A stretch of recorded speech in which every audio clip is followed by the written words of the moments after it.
அருகே இடப்பிரச்சனையில் கொலை செய்த இருவருக்கு ஆயுள் தண்டனை விதித்து மயிலாடுதுறை மாவட்ட அமர்வு நீதிமன்றத்தில் உத்தரவிடப்பட்டது. மயிலாடுதுறை மாவட்டம் செம்பனார்கோவில் காவல் நிலைய எல்லைக்குட்பட்ட கிள்ளியூர் ராமன் கோட்டகம் பகுதியைச் சேர்ந்தவர் சித்திரன்.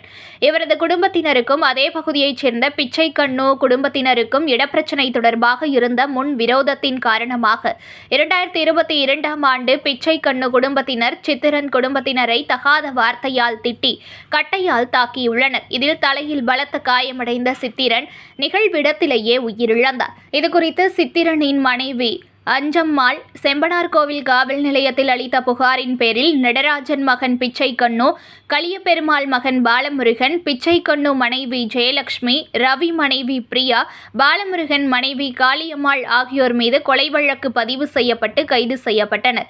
இவ்வழக்கின் விசாரணை மயிலாடுதுறை மாவட்ட அமர்வு நீதிமன்றத்தில் நடைபெற்று வந்த நிலையில் வழக்கை விசாரித்த மயிலாடுதுறை மாவட்ட அமர்வு நீதிபதி எல்.எஸ். சத்தியமூர்த்தி பிச்சைக்கண்ணு, பாலமுருகன் ஆகியோரை குற்றவாளிகள் என தீர்மானித்து இருவருக்கும் ஆயுள் சிறை தண்டனை விதித்து தீர்ப்பு வழங்கினார்.